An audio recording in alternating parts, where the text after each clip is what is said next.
Okay, welcome back everyone to Dungeons and Dragons. This is session number 2, and this is the Paladin's Tavern. I'm Joe, and I am here with my beautiful, lovely wife, Jenny. Hello there, everybody. And we are here in Riverbend Hollow with our characters. Nandaz is here, says, hello, Jenny and Joe. Hello, Nandaz. Congratulations. Congratulations again on making affiliate on Twitch. So, Hun, why don't we start by, and I guess maybe we'll do this, for the first couple of episodes, just kind of introduce your character to everyone. You mean like stats or just like a general description or? Whatever you think is relevant. Okay. All right. So my character is named Eloise. She is a now level 2 centaur sorcerer. And she So she was kind of contrived out of, I'm a big Harry Potter fan, so she was contrived out of that. That's her backstory. She was living in the Forbidden Forest among the Centaur clan. And she is a sorcerer, which means that she is naturally magical. And she was kind of ostracized by the herd, so to speak. Given that she, had these magical powers and it sort of burst out of her at random times, and the herd decided that she was a little bit too much of a risk. So they sort of made her go out on her own so that she wouldn't cause as much trouble, and unfortunately cause trouble she did. And that's what led to the original campaign that she played with Joe's character, Leonidas. And things to know about her: she is very clumsy, very polite, yet when she gets fired up, she can be a little snarky. And that's kind of a little intro to Eloise. She's sweet, but she knows how to get herself heard. Pig Pigeon in the chat room has asked for the Gollum impression. Smeagol can be sweet too, but not Gollum. No, he's nasty, especially with hobbits. So I'm not only am I the DM, but I'm also kind of like Eloise's NPC follower. I play Leonidas, the Leonin paladin. So Leonidas is He's a bipedal lion is what he is. He's a lion that walks on two legs, and he's a holy warrior who likes to protect those around him. But Leonidas is a little grumpy. He's a little short-tempered. He's a little growly at times. So he's a really fun character to play with. And hey, Cole's in the chat room. He says, "Hey, excited for session 2." Yeah, we're excited too. So that's Leonidas, and so our characters have been playing together for a while. However, something in their past has happened to them to cause them to give them amnesia, and as a result, they've retained some memories and have lost many others. So I think, what were they? Were they like level 7 or level 8? I think they were 8, yeah. Okay. So as a result of this mysterious event that happened in their past, they went from, they were given, or have suffered, I should say, amnesia. And they've gone from level 8 down to level 1. Because they completely forgot their skills and abilities, and to a large degree, they had forgotten who each other were as well, until the beginning of our first session, where they mysteriously woke up in a mysterious place with a mysterious man named Eldard, who had told them that he plucked them from the blind eternities, and he happened to see them while meditating by chance. Now, what's the blind eternities, you might ask? It's sort of like a metaphysical concept. It's the space between universes where nothing exists. So something gave them amnesia and shunted poor Eloise and Leonidas into this space where Eldard, a very powerful individual in his own right, while meditating, discovered them and plucked them out and then brought them there and sent them on their way, saying, "Look, I have you. We're near a land that could use some help anyway, and why don't we get you guys on your way? Try and help out these local folks, and maybe that'll start to jog your memories a bit." So, without further ado, we're going to do a little recap of the last session for those who were here and those who were not. Here's the TLDR, or the Cliff Notes. So we began in Eldard's study. This was February 21st, Friday, February 21st. We began in Eldard's study. Eldard explains that he pulled Eloise and Leonidas from the blind eternities while investigating, through meditation, the reasons for Riverbend Hollow's troubles. He asked Eloise and Leonidas to investigate as well, and maybe they'll begin to jog their memories a bit. So Eloise and Leonidas go to Riverbend Hollow and speak with Pearl. Pearl explains that a shadowy menace has come from the forest at night and kidnaps folks asleep in their homes and plunders their houses.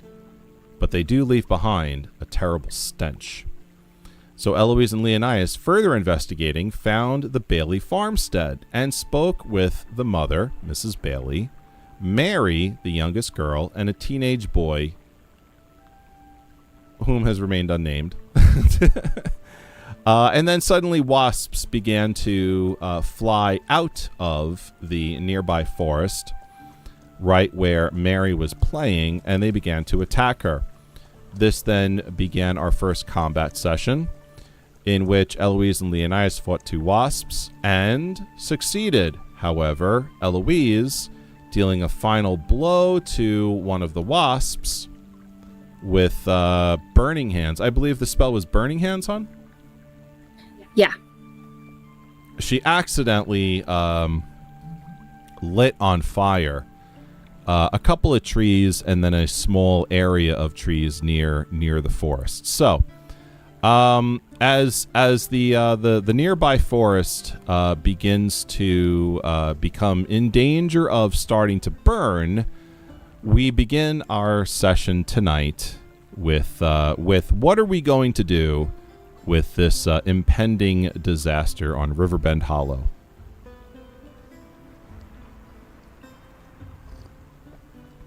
Let's see what the chat room is saying here. Lady of Arwen saying hi to Gracie and Cole. Asking about Henry the cat. Nandaz, thanks. Very exciting times. Just need to get the stream up to scratch with all the new features. That's right. Yeah, that's tough when you first become an affiliate. Yeah, Lady of Arwen. Yeah, it's awesome that you're at that point. Pig Pigeon, you need to send more Henry selfies. The forest is being dramatic. Yes. So, all right. So, what are we going to do? There's a couple of trees on fire here. Some in the tree line, and so it's kind of like an open issue right now. Mrs. Bailey is kind of looking with Leonidas and Eloise, and she looks at the two of them and says, "Oh, thank you so much for saving my Mary. Thank you. Inside, children, inside." She kind of rolls up her sleeves a little bit and looks around, and the teenage boy gives her a second look, and she goes, "Inside this moment, Charles, right now." And now the two kind of meander inside, and she looks to Eloise and Leonidas and says, "Right, we better get those trees put out." I'm sorry. Is this Little House on the Prairie? That might be seeping in a little bit here. I don't mean for that to be the case, but Well, when you said Charles, I just because there's a one of the daughters is named Mary and the dad is Charles. really? Yeah. I didn't know that. I know the dad was Charles. I did not know that one of the daughters was named Mary.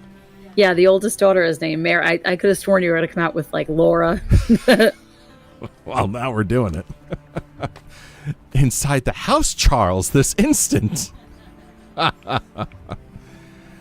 right, so Mrs. Bailey is looking at you, Eloise, and of course at Leonidas as well. What do you say? What do you do? Anything at all? Question. What was the level of awareness of our how should I put it? Demotion in skill use. Like, am I aware that I was once more powerful than I now am? Because back in the day, I would have had a spell to deal with this. Yeah, both you and Leonidas are fully aware of the fact that you were much more powerful at one point. It kind of feels as if like you've not. It kind of feels as if you haven't been to work or school in a really long time, and maybe you're having a hard time like remembering exactly where that place is, or where that classroom is, or where that office space exactly is. Like you're as you're leveling up, things are becoming more familiar and aware. It's kind of like you can see an actor's face in your mind, but you just for some reason can't remember the name. And then when someone says it to you, you're like, that's it. Like, so you definitely are aware of the fact that you were once more powerful. And the memory is not far off. It's just really hard to access right now. And so you kind of need some more experience to kind of re-jog your memory. Okay. All right. So, okay. So I'm still inwardly laughing about the whole Charles and Mary thing. Okay. So Eloise is going to look over at this fire. And how big is this fire? Well, the first two trees here, and I'll ping the map. These trees here are fully engulfed. The trees over here, they're not fully engulfed, but they're on fire, smoking, smoldering kind of a thing. So it's getting to be a danger. Okay. So Eloise is going to say to Leonidas, this is so frustrating. I used to have powers that would take care of this in an instant. We're going to need the whole town with buckets and water. Will you help me gather townspeople? We need some help. Leonidas nods. I agree with you. It's incredibly frustrating. Although I can't imagine what I had before that could put out a fire other than stomping on a campfire with my own bare claw. So Mrs. Bailey looks at the two of them and says, "Oh, yes, this isn't the first time we've had to deal with fire, of course. Just come with me." And she begins to saunter off the property to this area right over here, where there is an alert bell. and she begins to furiously ring the bell, and people start coming out of their homes, and she starts yelling, "Fire! Fire! There's fire in the northern forest! Ding, ding, ding, ding, ding, ding! Fire! Fire!" And immediately, the town begins to mobilize a bit.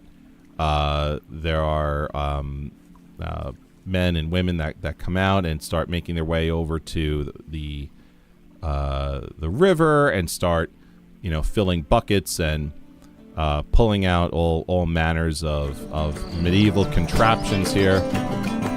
Oh my gosh! Thank you, Nandaz, for gifted subs. My gosh, thank you so much. Oh, wow. Thank you. That's incredible. Wowee. 2 tier 1 subs. Thank you so much, Nandaz. The townspeople begin to mobilize, and they're hard at work trying to put the fire out. What I would like for you to do is I want you to roll a well, no. Let me ask you this. Are you going to help them? I mean, yeah, I'm going to help them. I started it, so. Okay. All right. So then Leonidas is going to follow suit.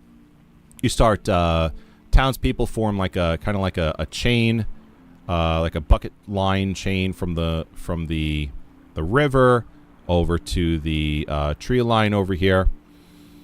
I needed the badge unlocked. And they start grabbing very large buckets and start just like putting water on the trees that are already lit, trying to like wet the wood and the roots and underneath and trying to get the trying to splash it onto the leaves and just trying to like wet it down and make sure that it doesn't spread. Is this an effort that you're going to join, or do you want to see if there's another effort here to put out the fire, some other means? No, I think I'll join in with that. And they obviously have dealt with this, like the Mrs. Bailey said, they've dealt with this before, so I'm not going to start doing something different. Okay. And messing it up. Right. There's a very large hose that they begin to use in the river. It's some sort of siphon. It begins to siphon out river water, and it's used as like kind of like a spray cannon to get to the treetops. Jeez, no wonder why she was sauntering, as you said, over to the alarm bell. I was starting to get real concerned about that. All right. Now, I am going to do a Dungeon Master's roll here. It's going to be a very simple roll. I'm going to be rolling a d20. Roll 1. What did you want me to roll? No, I'm gonna roll. No, I thought you asked me for a roll. I was going to, and then I realized it doesn't make sense. So I'm rolling a d20, and this is going to determine if they put out the fire. I'm rolling a d20. Anything above a 10 is a success. Anything below a 10. So 10 and above is success. Below 10 is a failure. And then the fire spreads. Let's see. That's a 6. All right. So they have failed. And the fire is starting to spread. Jeez.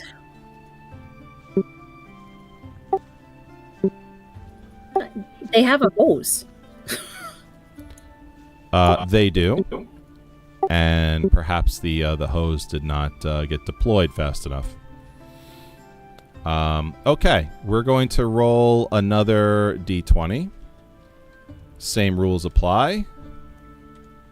Anything 10 and above is a success. Less than 10, it spreads more. And a 3. The fire spreads more. Wait a minute. Hold on. I thought you said. Wait. What? What did you say about the 10? What makes it a success? A success is 10 or above. Below 10 it's a failure, and the fire spreads more. Oh, gotcha. Okay. All right. Yeah.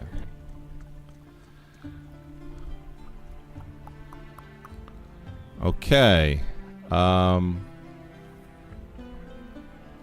We're going to do it again.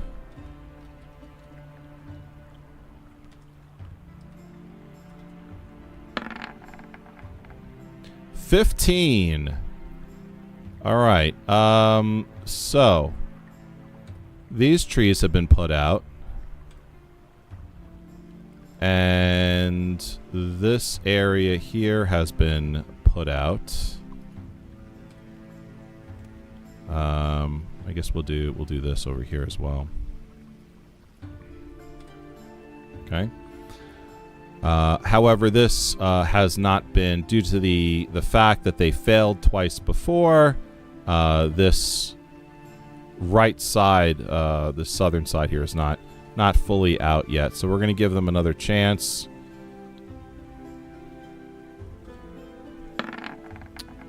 Oh, a 9. All right, so it looks like that this is going to spread a little bit more.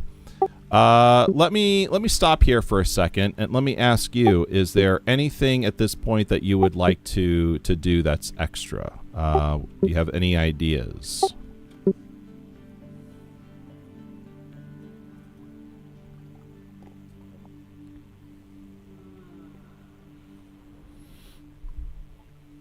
I wish I did, but the river was my idea. Mm-hmm. I do not, unfortunately, have any spells to counteract this or positively impact it in any way, really. I mean, no, I really don't. Let me see what I have. I mean, the only thing I could possibly do, and I don't even know if this would work, is I could try to go around one area and help with a ray of frost. If that's something you'd allow. Yeah, well, I mean, let's put it this way. Yes, I'll allow it. I'll leave it at that. Okay. So she's going to attempt a ray of frost, which is a cantrip. I gotta make a ranged spell attack to see if I even hit. So. All right. Can you move your character in such a way where I can determine the line of sight on the ray? I can.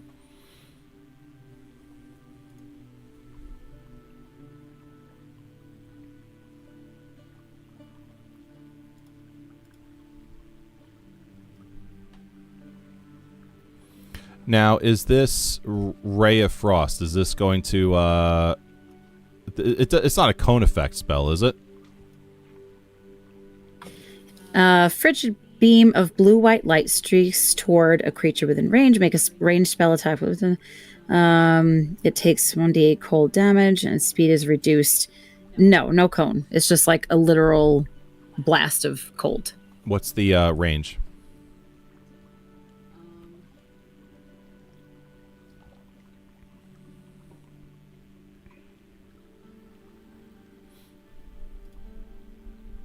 Oh, sorry. 60 feet. 60 feet. All right. Well, that's pretty far. So if now I understand it's just a single ray, but depending on where you aim, I mean, clearly you're going to be way off the map. So depending on where you aim, you could you have the potential of hitting a lot of these flames or just a few. So I want you to ping a spot on the map here that you are aiming for, and then we'll draw a straight line and see how much of this fire you're going to affect. ping just like the direction, you mean? Or Yeah, so okay. for example, if I were in your position, I would say, all right, so ultimately my ray of frost is going to end up like somewhere in this direction, like right over here. Well, I don't want to do that because I'd like to shoot through all of these trees if I can. I understand. So like there. Okay. All right, so... Right in the middle. That. Yep. All right, so at least we know the trajectory of the ray of frost. And go ahead and... Now, let's see. Ray of Frost is a ranged spell attack, right? Yeah, I was just going to say, you have to decide what number I have to get higher than so that it hits. Yeah. All right, so... To make sure, to see if it hits, I should say. Not make sure it hits. Right. Let's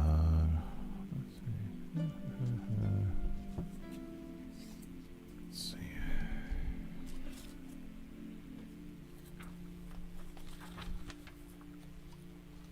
All right. Now, checking with the Dungeon Master's Guide, I am going to see if I can find an armor class for certain objects.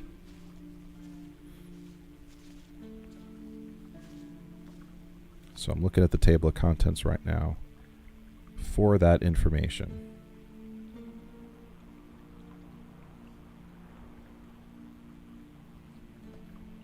There we go. Objects, page 246 of the Dungeon Master's Guide.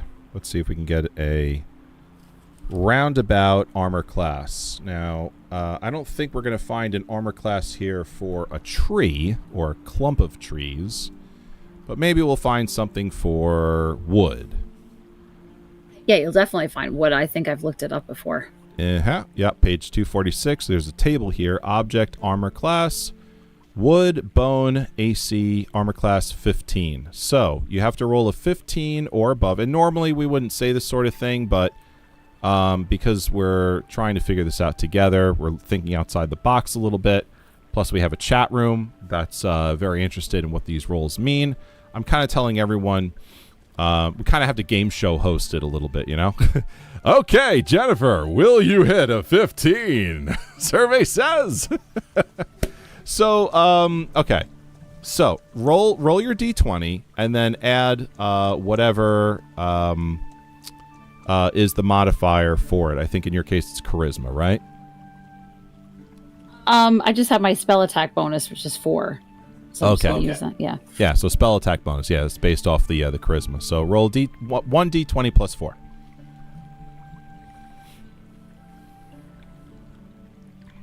All right, here we go. Okay, that is going to be a miss. However,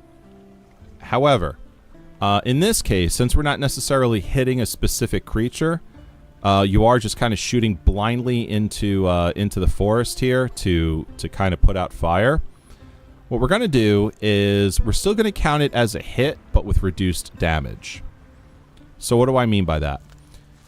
In many times in D&D, there are spells that if you pass the roll, you'll take full damage. If you fail the roll, the target still takes like half damage. So that's what we're gonna do here. We're gonna say you failed the roll, but the fire takes half damage. Is kind of because we've got a beam of ice, and this is my thinking. We have a beam of ice shooting out into a very hot area. That ice is going to thaw quickly in the air and turn into water and splash on the ground. That's my thinking here. So roll your damage and then let's half that damage. Okay. So it's 1d8. So let's roll a d8.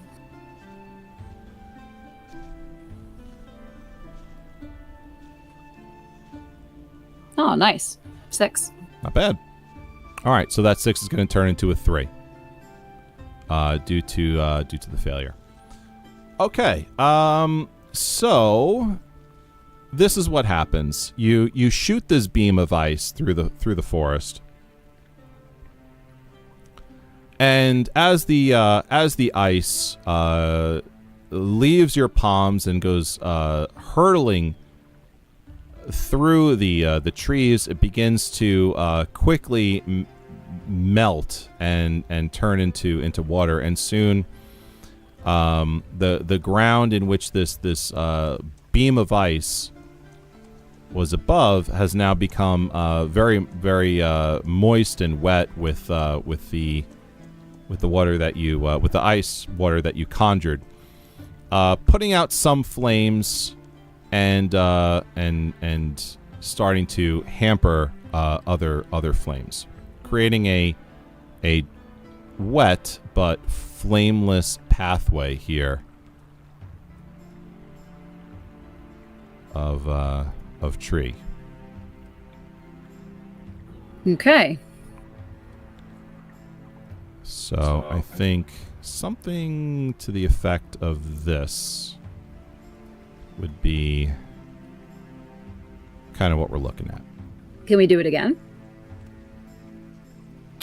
Let me catch up with the yes, we can do it again. I just want to catch up with the townspeople and see how they're doing. So we're going to roll another d20. And again, the rules on this is 10 or above, they put out the fire. Less than 10, they fail and the fire spreads. All right, they put out the fire. They rolled an 11, and the fire has been put out.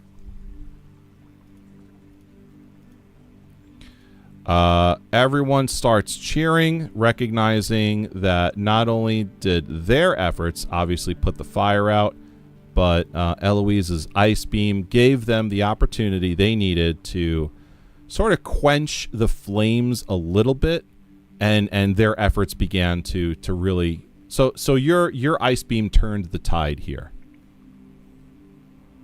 Well, that's fantastic. I really thought we were going to be heckled out of this town. Everyone starts cheering for themselves and having a grand old time. Where do you go from here? Well, our original goal here was to take care of the beasties in the forest. So I think now that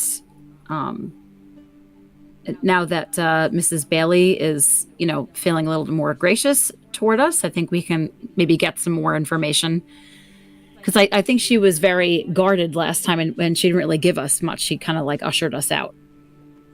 Right. Okay. So you want to have a discussion with Mrs. Bailey?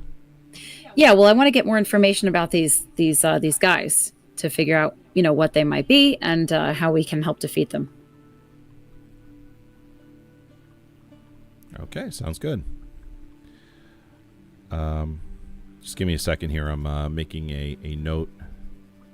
So with every campaign I do, and with every session I have, I keep a Dungeon Master's diary, and I write down every step that all the characters make in the story, every fight that they have, all the details of those fights, experience rewarded,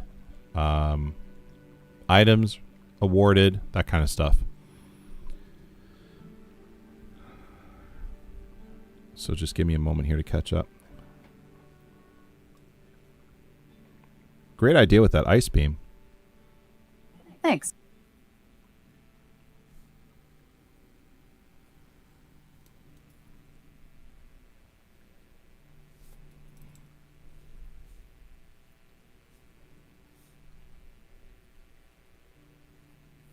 Okay.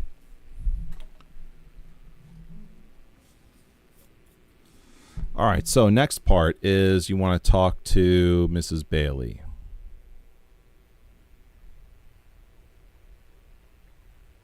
Yeah, because as I remember it, when we went in there, she really she spent her time crying, and then Mary went outside and the wasps came, and her imminent demise derailed everything.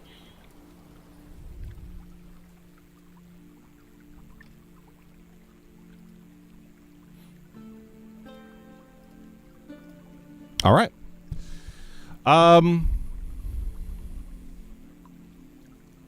Give me a second. Let me think.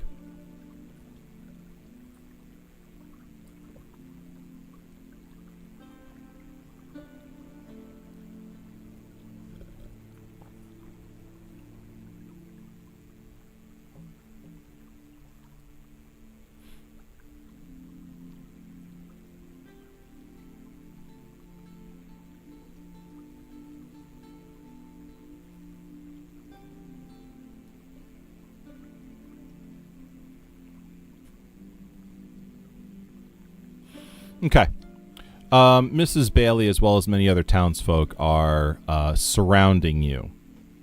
Not like tightly, but they're like in the area, milling about, kind of talking to themselves, rehashing. Where were you when you heard the bell? Oh, I was, in the shed, and I came out. What about you? My husband was, reshoeing his horse, and then we heard the bell. It came out. I can't believe it. That was great thinking on the rolling out the siphon hose. Oh yeah, it was my grandfather's. Twice removed on my mother's side. Oh, really? Your grandfather twice removed? Where was Mr. Edwards? Mr. Edwards, huh? You remember Mr. Edwards from Little House on the Prairie? No, I like I said, my sister would. I barely watched the show. So you can talk to anyone that you wish. You have a collection of folks around you. Mrs. Bailey is outside her yard, close by, but not within earshot.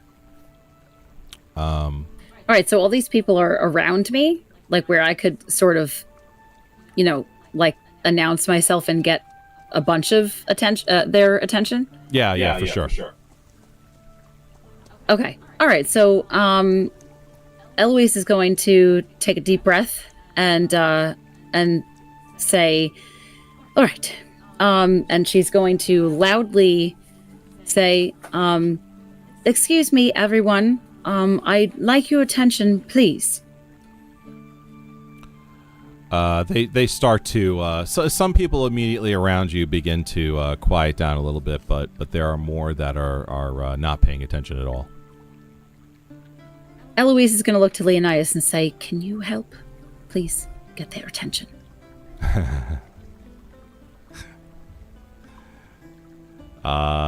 Leonidas smiles and says, "Certainly."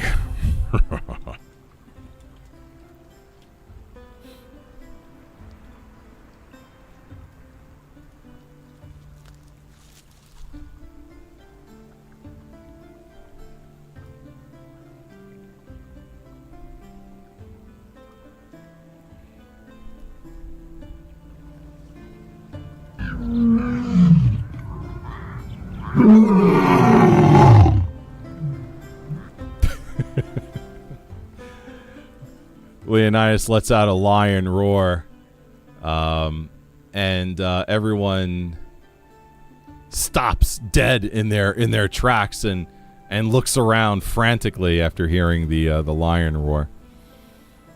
Oh, jeez. And they're staring at him, and he's just kind of very proud of himself, of course. And then he looks over to Eloise and says, "They're all yours." For once, I'm actually thankful that you were inappropriate and loud. Indeed. Okay, so Eloise is going to say, thank you very much. I'm very sorry for the accidental fire. I'm very glad it's out. I need your help we came to your town to help you take care of the terrible monsters in your forest. And I need some information. My friend and I need some information on these monsters in order to help you. I understand they've been terrorizing your town for weeks, yet no one has seen them. Please, if you have any information, no detail is too small. Please approach my friend and I and let us know what you've observed. And that will help us greatly in figuring out what these creatures might be and how to help you defeat them. So a lot of the townspeople just kind of wait, staring at you once you're done. And a lot of folks just kind of look at the ground and look to the person standing next to them and smile and nod and start walking away. And you notice the crowd is slowly dispersing away.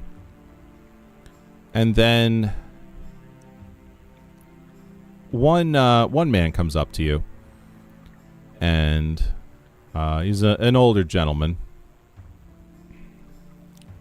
and he says, he's kind of got like the grizzled farmer look, little haystack sticking out of his mouth. He's Mr. Edwards. Straw hat.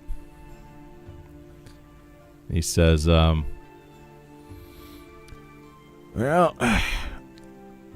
I ain't seen nothing, but I smell 'em every night.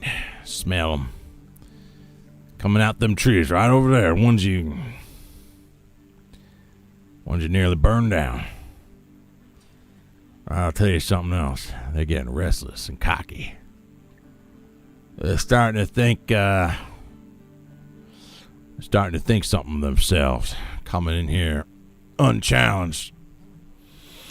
We ain't got no mayor around here, but my straightens out his back a little bit. You could tell he's been working on the farm his whole life. His back kind of reveals how he works long hours and stretches himself out a little bit. We got a few of them fellas from town going up north. See if they can get some help. We don't have soldiers or mayor. We don't even have a fence, except for that river right on yonder.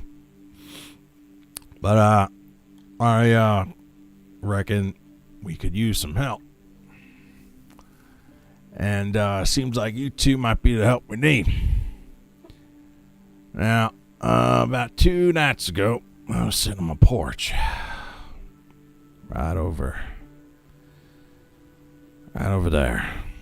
And he points to this yellow little house over here. Smell them every night. Right as the mist starts coming out them trees, I start smelling them. Smell like the inside of a fish's ass. Stinky and all that. I ain't never smelled nothing like that in my whole life. And I've been fishing outside that river there since I was knee high to a tadpole. Anyway. That horrible stink. Excuse me. Sorry. It's a horrible stink and come out them forest trees. I start thinking to myself, did my horse shit himself? There's something coming out them trees. And I'm like, oh shoot. Something coming out them trees. And the sun gone down just about over them mountains yonder. And I was like, oh shoot. So I'm about to go down. And I couldn't see much, but them red beady eyes staring right at me. Right from them tree line over there. looked like he was waiting. What am I gonna do? Scared me stupid. Like I saw a demon or something else. And from over here, I swear, there's the All-Father sitting on his throne. I heard him gurgle. Not a growl. A gurgle. Like he was drowning in a river I ain't none see. Weirdest thing I ever saw. About 2 nights ago. After that, the neighbor, next morning, woke up screaming. Neighbor right over there. She,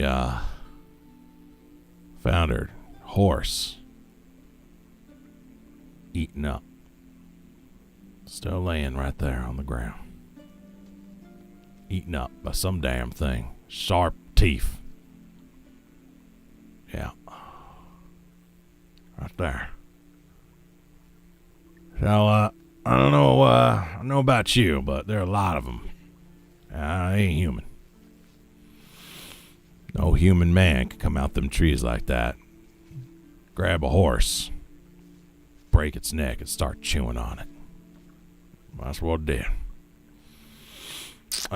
Miss Bailey probably no more. Then walked inside their house. Took her husband. Anyway, my 2 cents. He said the monster took Mrs. Bailey's husband? That's what he said? Yeah, that's what he said. Oh, dear. Okay. Kidnapped I wonder the why she's husband. all, that just happened last night? This poor woman. I wonder why she's traumatized. 2 nights ago. Okay.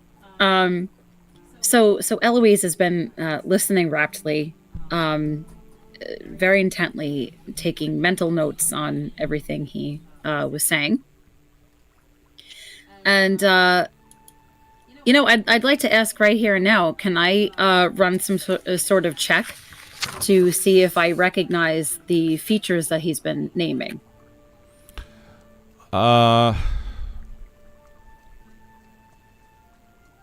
So what you're asking is, does your character recognize the features that he's naming?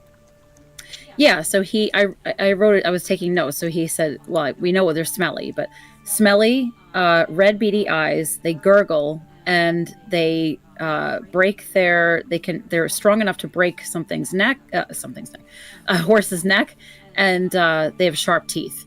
Let me see. Give me a second.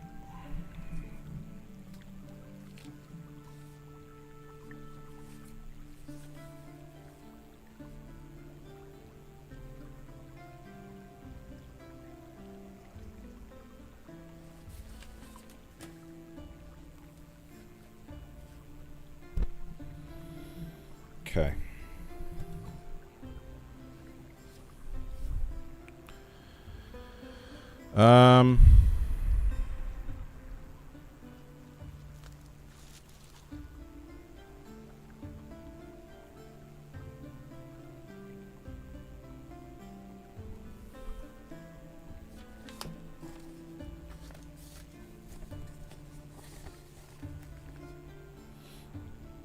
Yeah. Yeah, give me a nature check.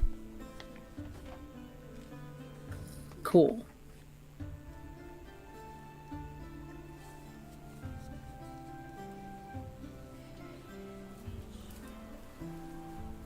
Nature. Okay.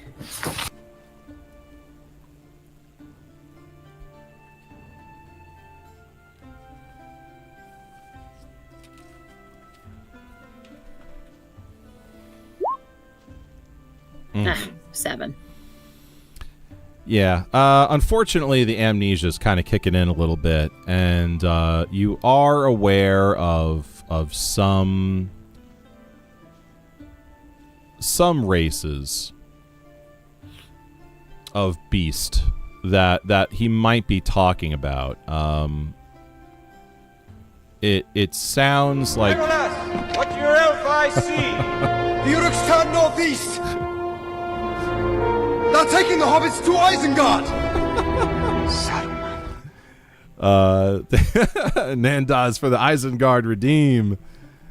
So it seems like what we're talking about here might be something reptilian, but we're not. It's kind of foggy for you in your memory. Okay. All right. All right. Well, Eloise is going to thank Mr. Edwards, or whatever this guy's name is. I mean, you imitated him just like Mr. Edwards, which was awesome. Oh, really? I did. I didn't even know what we're talking about. Yeah. Grace will help me out. She remembers him. So if she's going to thank him profusely for his help and tell him that was very eye-opening for her, even though she can't remember what the heck they are. And she's gonna wait till she and Leonidas are alone to mention her, her thoughts and ideas to him. Okay. So the gentleman gives you a four-tooth grin and nods, says, "Yeah, good luck. I'll be over there in their house if you need anything." And he starts strolling over, kind of whistling to himself. Curiously bends over and picks something up out of the grass, examines it for a minute, carelessly tosses it back into the grass, and starts walking back into his house.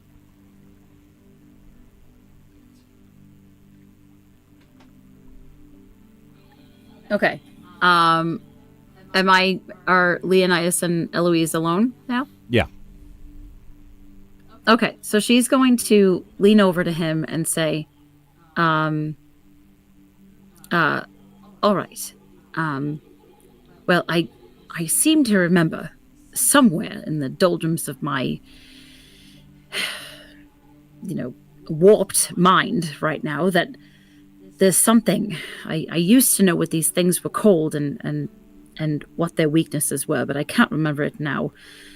So, I think, I don't know about you, but I think that the way to do this is to bait them to come out of the trees and then just start the battle. That should be something that is pleasant for you, I'm sure. Yes, I prefer a straight battle to all this sneaking about.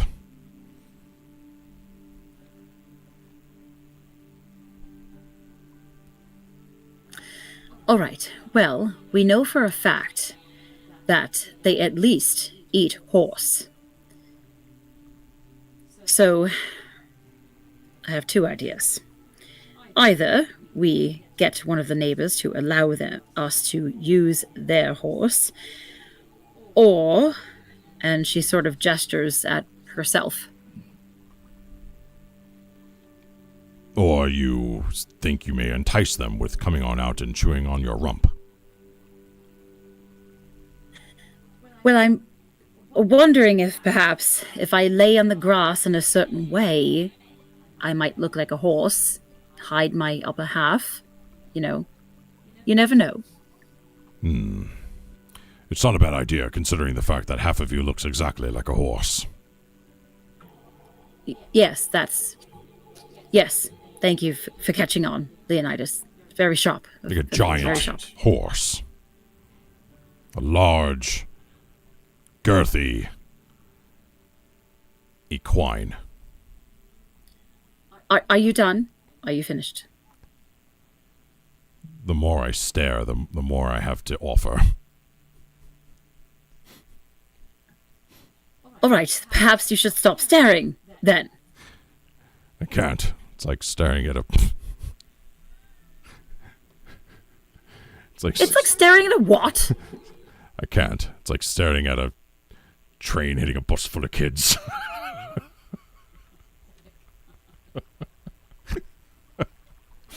Oh, good grief. Aren't you due for your bath? You're right. I'm going to stand over there by that tree and furiously lick my elbow.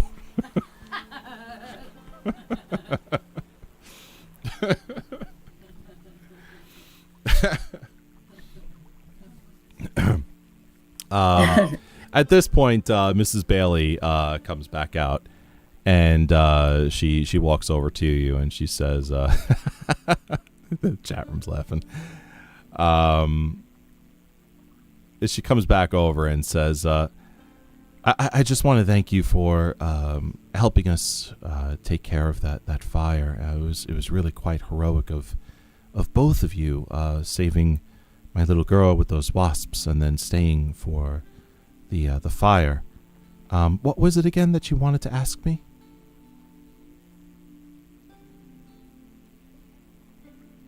Oh, I understand that. I know this is a very, very sensitive subject, and I'm sorry, but we're trying to help your town fend off these monsters in the forest. I understand your husband was taken. Please, if there's anything you can tell us about them so that we can defeat them and possibly see if anyone who was taken can be retrieved. She looks down just as her son, her teenage son Charles, starts to come about, and she kind of looks at him with a side eye, and she says, "Charles, I thought I told you to go inside the house." And he kind of stands up a little bit and says, "Well, with Dad gone, now I'm the man of the house, and these people need to hear something, and I'm going to tell them." And she looks at him and she says, "Charles Mason Bailey, you get yourself in that house immediately." And he looks at her and says, "No, Daddy's gone, and it's because of those creeps. And I saw them." She goes, "Charles, this instant!" And she says, "No, Mom, I'm going to say what I'm going to say. And they're lizard men." She goes, "Charles, again with this imagination of yours." She goes, "It wasn't my imagination, Mom. I saw it. Lizard men." And he looks to Eloise and Leonidas very emphatically. He says, "They're big, much bigger than my daddy was. Very big. And they grabbed him and they dragged him, and I know where they took him. They took him into those ruins all the way in the forest, about 5 miles out." And she goes, "Charles, that is enough, young man." She goes, "Yes, but you know what? I know they're there. That's where they went, and that's where they took him. I know it. That's where it's the only place they could have taken him. That's where they took him. They've got my daddy. You got to help them. They're giant lizard men. I swear I saw them with my own eyes." Okay, so Eloise, is she able to interrupt the mom from yelling at him again? Yeah. Okay. So she's going to put up a hand and say, "Hold on, Mrs. Bailey, I don't mean to interfere in your family business, but any information is precious here. If your son saw something, he'd be the only one who has seen anything of these monsters to report to us. And if he thinks he knows where they are, I mean, this is very valuable information. Please, I beg of you, allow him to speak."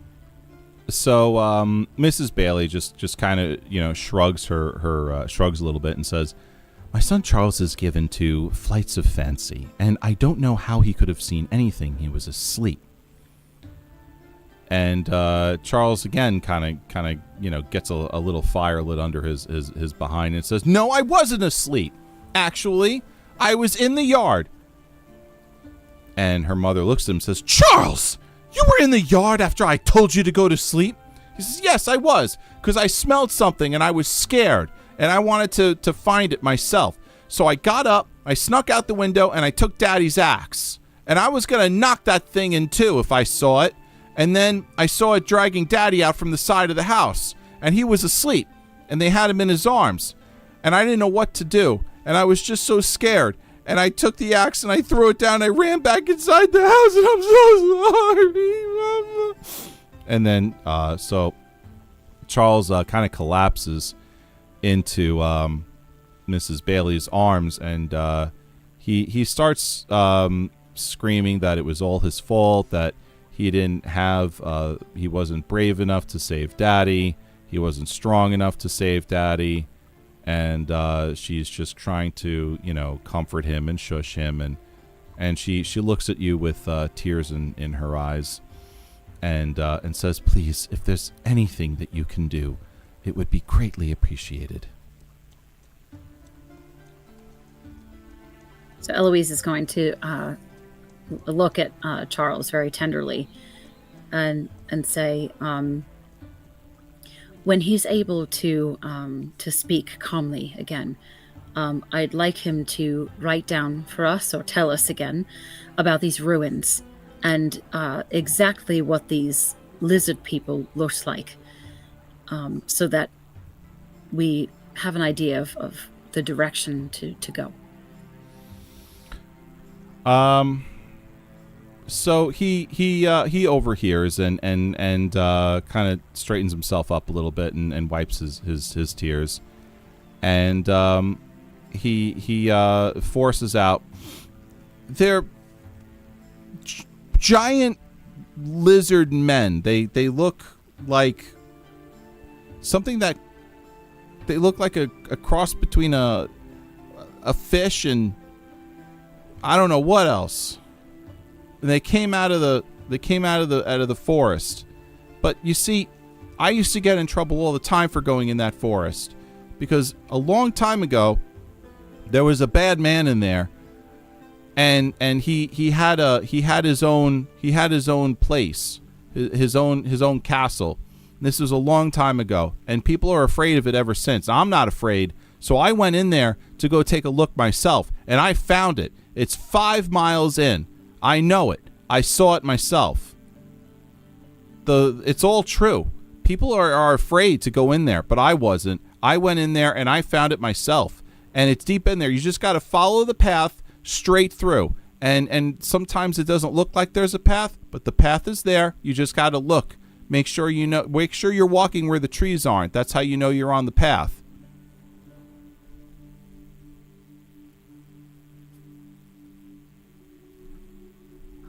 All right. That's incredibly helpful. Thank you very much, Charles. And you were very, very brave to stand outside and attempt to encounter these. And you know what? I think your dad would be very, very proud.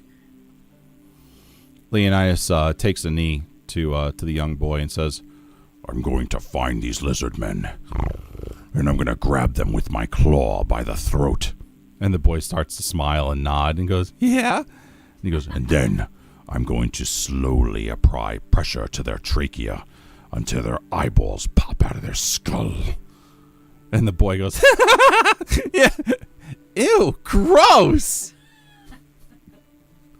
"And I'm not going to stop until I hear the cracking of their brain stem in my palm, like this." And then the boy just goes, "Ew."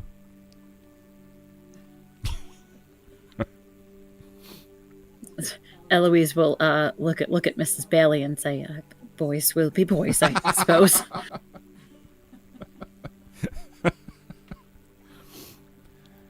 So Mrs. Bailey smiles to you and then kind of gives Leonidas like a real sharp look, like, "Don't ever talk to my children ever again, you psychopath."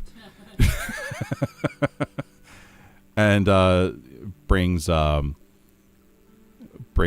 Charles away from them and toward their house, and you can sort of hear them talking a little bit under their breath, and something about Charles saying, like, "Yeah, I'm going to find them one day and I'm going to crush their skulls too with my bare hands, just like Leonidas said, just like that. And you hear crack, crack, crack, crack, crack. It's going to be so much fun." All right, where do you go from here? What do you do? I actually desperately need some water. Okay. So. Why don't we take an ad break? I think maybe everyone could probably use a little bit of a break themselves. We'll do a 3-minute ad break, folks. And just give me a second here. For some reason, whenever I do these things, they just disappears. I don't know why. Okay. All right. We'll be back after these messages. After these messages, we'll be right back.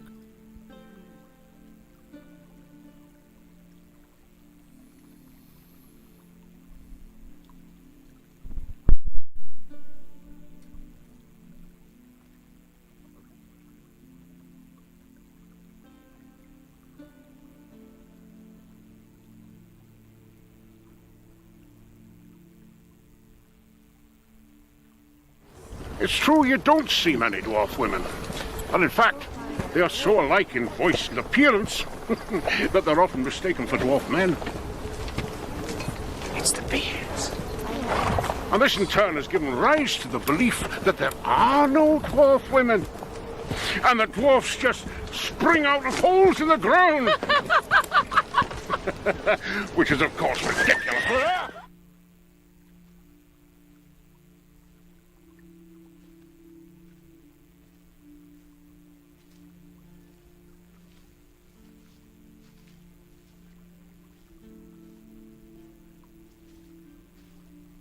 Yes. The horn of Helm Hammerhand shall sound in the deep. One last time. Yes! Let this be the hour when we draw swords together.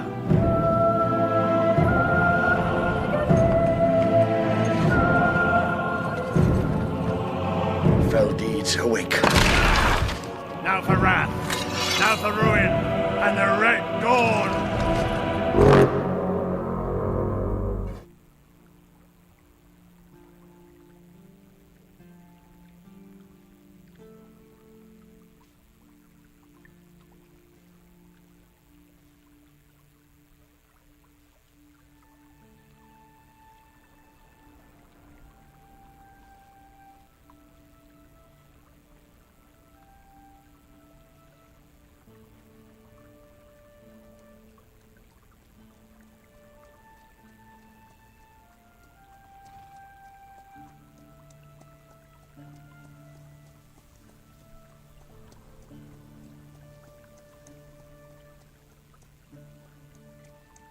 I am the servant of the secret fire, wielder of the flame of Arnor. The dark fire will not avail you, flame of Udun!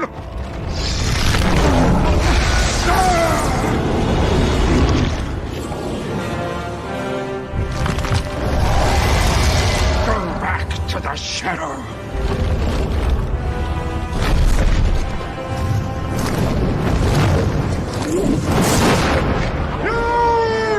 Shall not pass!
Okay, and we are back.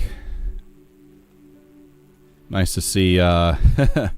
Looks like Nanda's found the new Lord of the Rings buttons that I've got in there. By the way, folks, if you're not following and you've enjoyed so far, I do ask that you please do follow. We go live with Dungeons and Dragons every Friday at 11 p.m. Eastern. Also, for those of you that have, or I should say, for those of you who decide to donate bits, we have new emotes for those who have the means and are able to download, able to donate 1,000, 5,000, or even 10,000 bits. I'll show that here in the chat room. So those emotes are yours if you are able to make a contribution of that. It's a new feature, so I'm calling attention to it. It was a lot of fun for me to make today. So finally got it up on the chat. Okay, and also we are try streaming on Twitch, on YouTube, and on Kick. And I stream Monday through Friday. All right. Where are we at? Okay, so a couple of townsfolk have been talking about this menace from the woods. We've heard from a lot of different folks. What do you want to do next?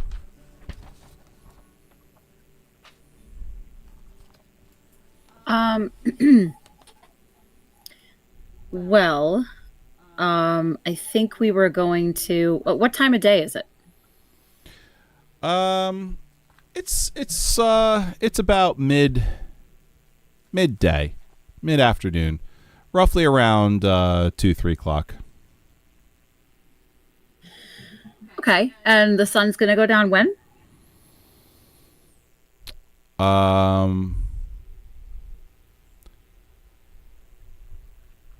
About 3-4 hours.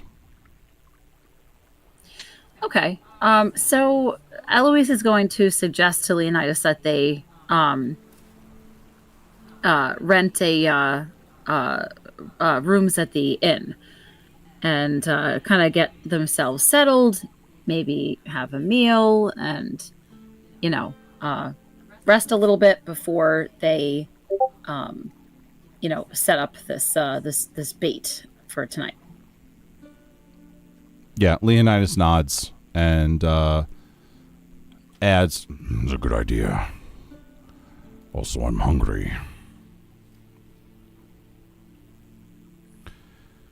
Yes, only don't drink too much. I need you on your game tonight, yes? Yes, of course. Absolutely. All right. So, what do you do next? Let's head over to the inn, wherever that may be.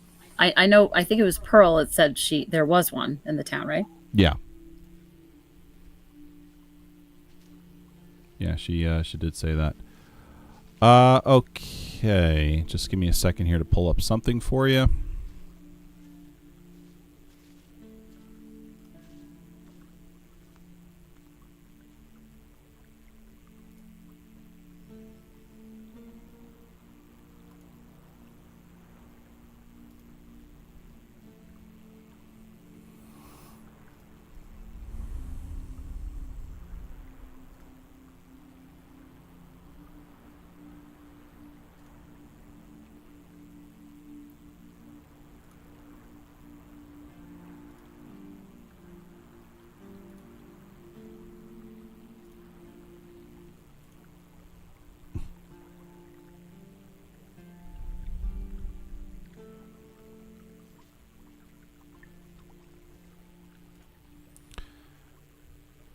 Okay.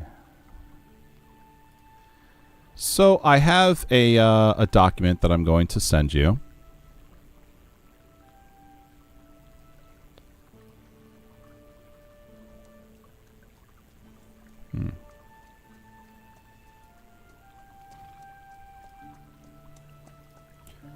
Should probably copy this onto a Word doc.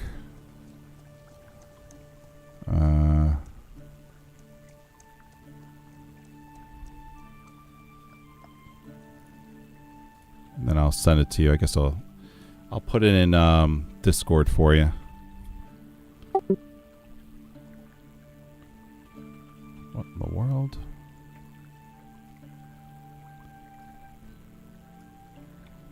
Okay. Well, that didn't work out.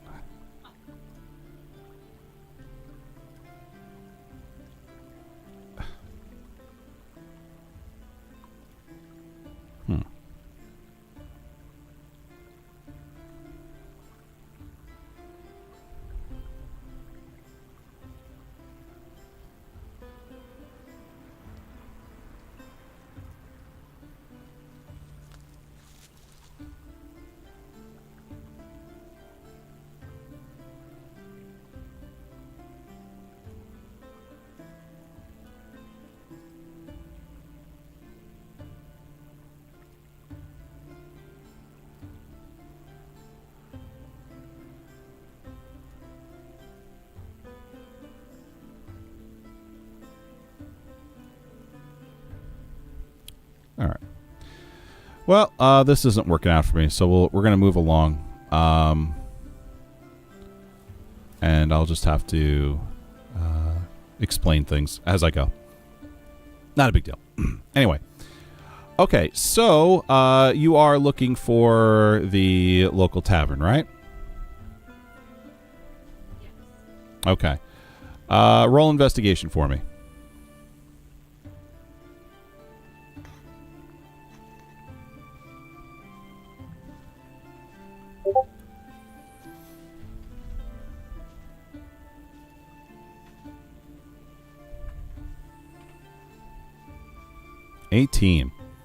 All right.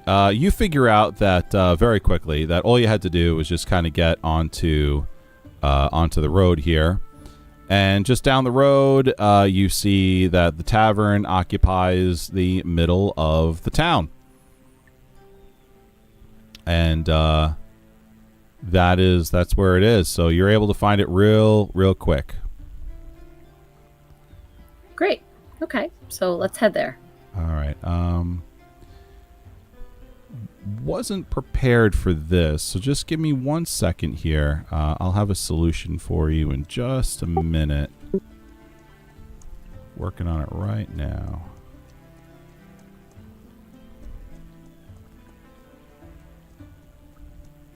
Okay.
Okay.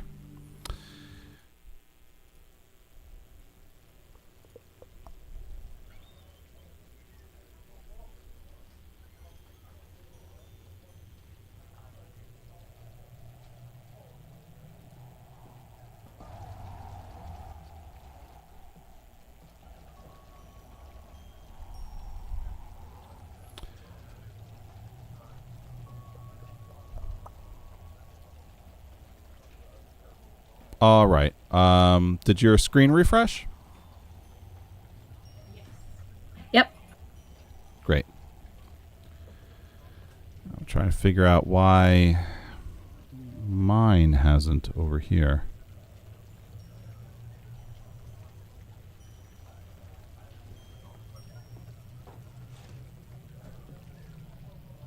Let me reload the page.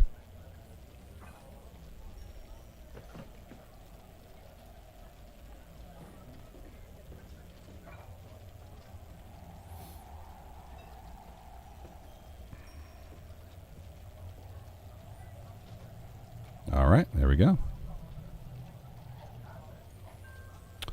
Okay. Welcome to the Pink Pigeon Tavern. Oh, yes. Indeed.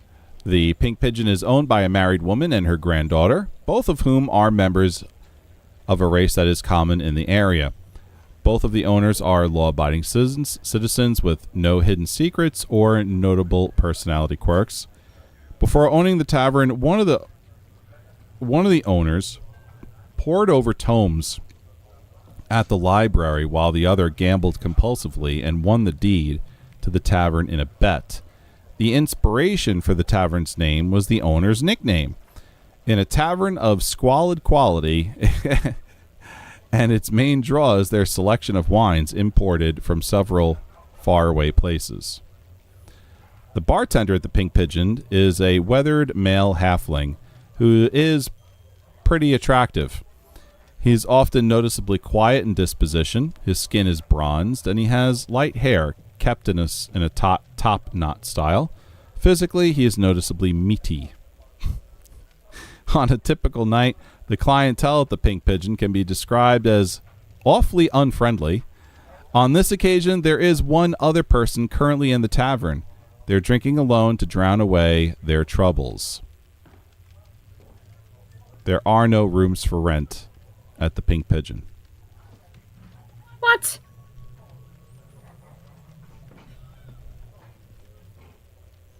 I'm sorry. There are rooms for rent at the Pink Pigeon. Oh, okay. I was gonna say, what? Maybe we can go. Maybe Eloise can go, and flirt with that attractive yet meaty halfling that apparently owns this place. He's the bartender. The place is owned by two women, a married woman and her granddaughter. Okay. All right. So they're not going to make any bones about this. Eloise is going to go up to, I guess it's just the bartender and let him know that they'd like to rent one or two rooms and, ask how they would go about that. Sure. So as you walk inside, let's see, the bar is over here, and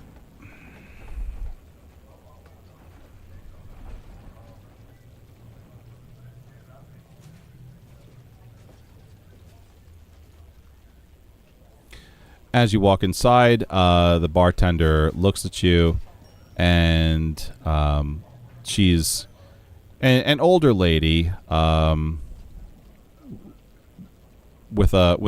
she's got a rag and she's drying out a cup, and then she takes it and dunks it into a barrel filled with soapy water, and looks at you and says, "I'll be with you in a minute."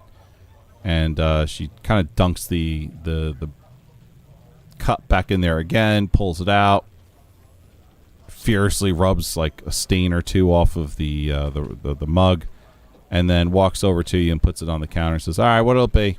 And then she looks at the two of you and says, "Not from around here, are you?" Eloise says, "Oh, what gave us away?"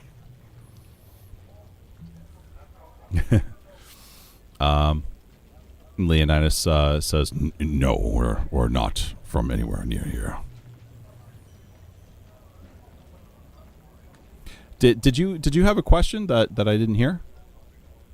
Oh, she was kind of just being quippy. She said, what gave us away. Oh, what gave us away? Yeah, it was Okay. kind of rhetorical. Got it. So she looks at you and says, no one here has a giant horse butt. So, So Eloise is going to sort of turn on Leonidas with her mouth agape and say, "Why does everyone think it's okay to comment on my rear?" Well, it's because you look human from the waist up, but from the waist down, you're all horse, including your hiney. Yes, that's the definition of a centaur. I still don't understand. Even though it's horse-shaped, doesn't mean that it's okay to comment on it. No, I understand. It's distracting. Because from the waist up, you look human. But from the waist down, you look like a horse. So if someone doesn't see you from the waist down, they would think, oh, this person's a human. Let me speak human things to her. But then, when you turn around and realize that you have the turning radius of a moon, they realize, oh, this is not a human being. This person has a gigantic horse ass. Oh. I need to start commenting more on the fact that you lick your own hiney. Almost. How else are you supposed to get it clean? I can't bathe in water. I have I'm fur. sorry, why? Why can't you bathe? Why is this? I have fur. Fur's terrible in the water. It's no good. Plus my skin is sensitive. Are you afraid you're going to come out looking poofy? So the old lady leans in and says, "Excuse me, but this isn't a place for you to sort out your marital affairs. This is my tavern. Are you going to drink something or not?" Marital? With those lips? What's wrong with my lips?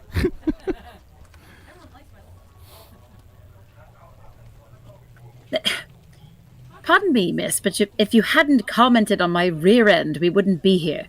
Now, we would like... What are your accommodations like?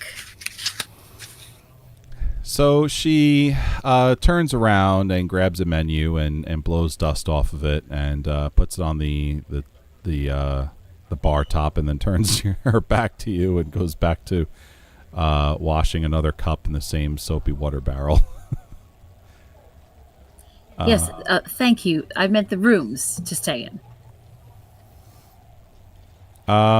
So she, over her shoulder, she yells, "We have one room, take it or leave it. It's upstairs. 1 gold a night."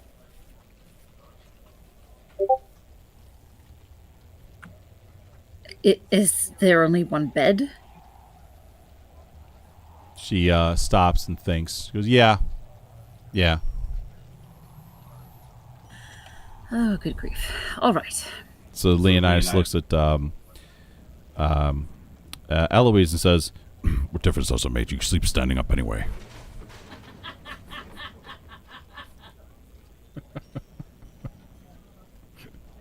"You really like that." Well, because the horses do. That's the joke. But she's not, her brain is not horse. Well, you know. I don't know. How do centaurs sleep? You're going to have to kind of tell us. I mean, I figured she'd kind of curl up, maybe she'd, sleep on the, yeah, Ty said a horse is a horse, of course. I think she'd probably curl up on the ground, to be honest. Maybe with a pillow under her human head, Mm.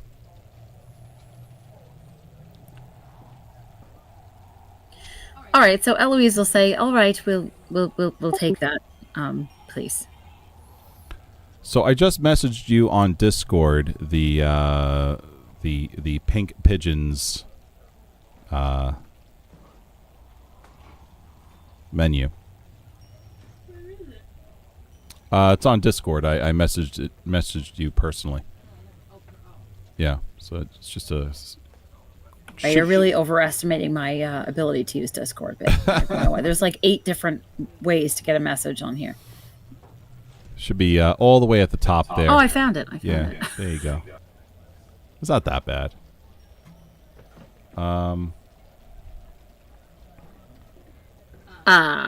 This is not the menu. No. Jeez. Sometimes these tools can be a little tough to use. So the woman turns around and looks at you and says, "You two aren't here, perhaps, on you two aren't here to get rid of some riffraff in the area, are you?"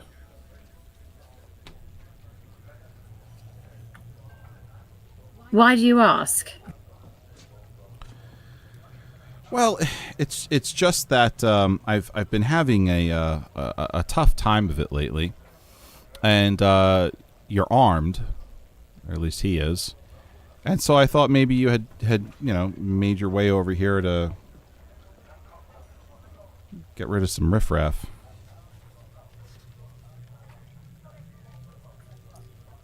Well, as it turns out, we are here to help with the monsters in the forest, but it sounds like you're referring to something different.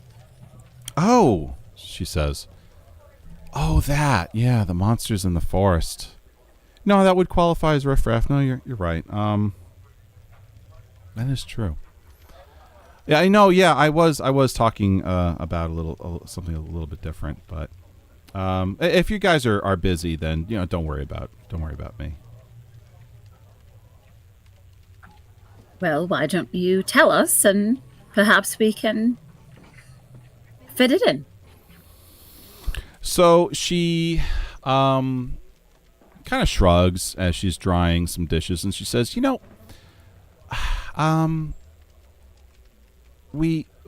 normally I serve some really great really great fish, but unfortunately I haven't been able to make my way over to my normal fishing spot in the river, and it's because that I like to fish right underneath the bridge, and there's a grick that's been there. It's getting bigger. It's attached itself to the walls of the bridge, and so it's just I just can't get over there. So I was wondering if you were here to get rid of that thing. It's been pestering a lot of folk, and people don't go around there anymore. And I saw you two come in. Obviously, he's got the weapon, so I'm thinking, oh, maybe he's gonna get the brick, but I don't know. Anyway, if you're looking for it, it's up the road. Fantastic. Well, we're definitely looking for a grick. We'd love to find one and conquer one for you. Okay. Well, if that would be great. I'm as long as it's not too much trouble. No, forgive me. I was being a little sarcastic. I'm really tired of people talking about my butt. But yes, of course, we'll try to help you. But we really must prioritize the monsters in the forest, as they have been snatching your fellow townspeople and are really becoming quite the menace. So she kind of leans in and says, "Sweetie, I'm sorry about the butt, but it's rather large, and I don't think you have any way of hiding it, do you?" Oh, good grief. Where's the room, please? All right. You have become aware of a side quest. So I'm going to write that quest down for you. I threw a link, if anyone in the chat is interested, I threw a link in the chat of what a Grick is and what a stat box in D&D looks like, if anyone's interested in that.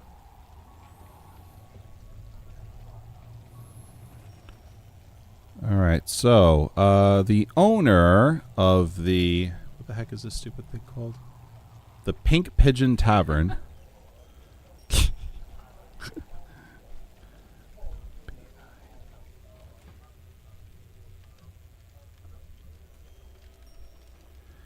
Okay, so the owner of the Pink Pigeon Tavern wants the Grick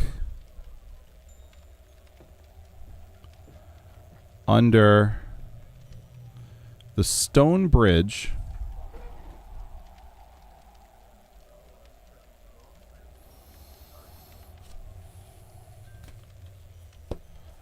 of Riverbend Hollow destroyed.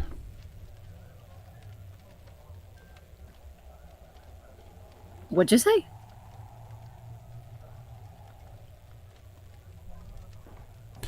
I said, the owner of the Pink Pigeon Tavern wants the Grick under the stone bridge of Riverbend Hollow destroyed. Oh, okay. Okay.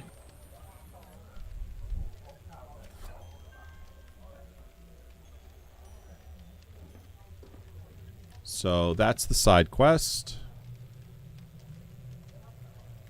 Let me see here.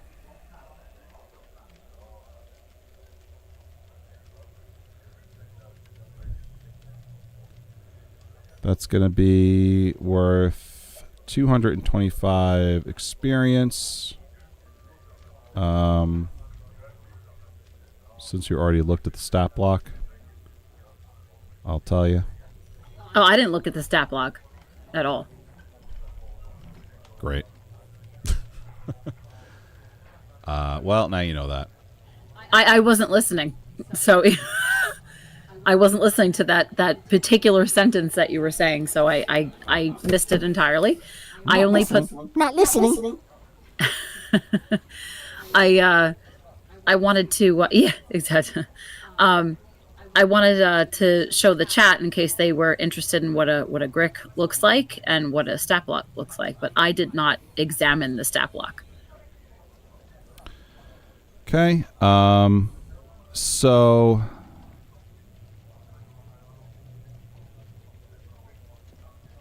did you want to inquire about that more or no? Not right now. Eloise wants to remain. They only have a couple hours to kind of chill and, rest up for this fight, and she'd like to focus on that. And then, the Grick is not moving right now and not terrorizing anybody. Yeah. You have okay. So she nods and shrugs and says, "Well, if you're interested, it'll be I'll give you 6 gold to destroy that thing, and but you only have a certain amount of time to get it, because otherwise, I believe the men have left town to go north, and they'll likely bring some help, some martial help with them, some folks. So they'll likely get it for me.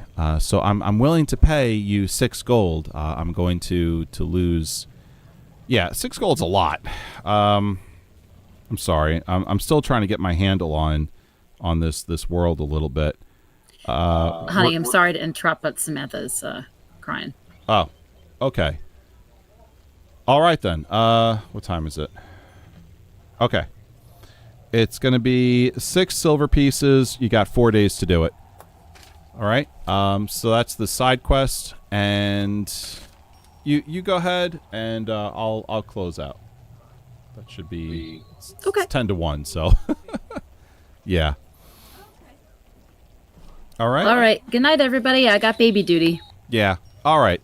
So, just to kind of give everyone a little bit of a heads up, not only do we are we doing main quests, but I also like to give the offer of some side quests too. It's a chance for everyone to pick up a little extra XP, a little extra rewards on the side.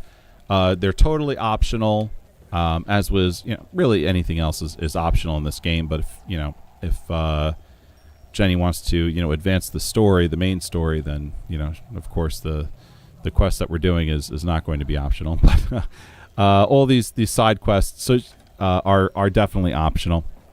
And it always comes with an XP reward, another reward like coin, or maybe something else, maybe like a cool weapon or item of some sort.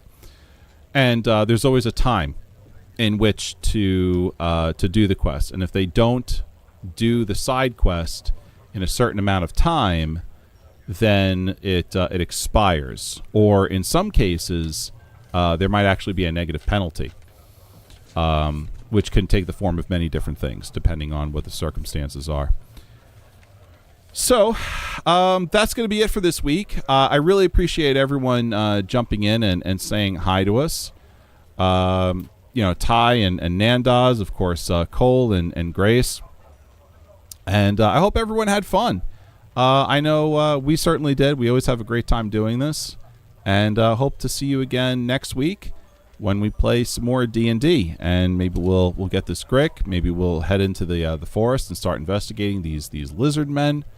We'll see. So take care, everyone. Be safe, and we'll talk to you soon. Have a good night.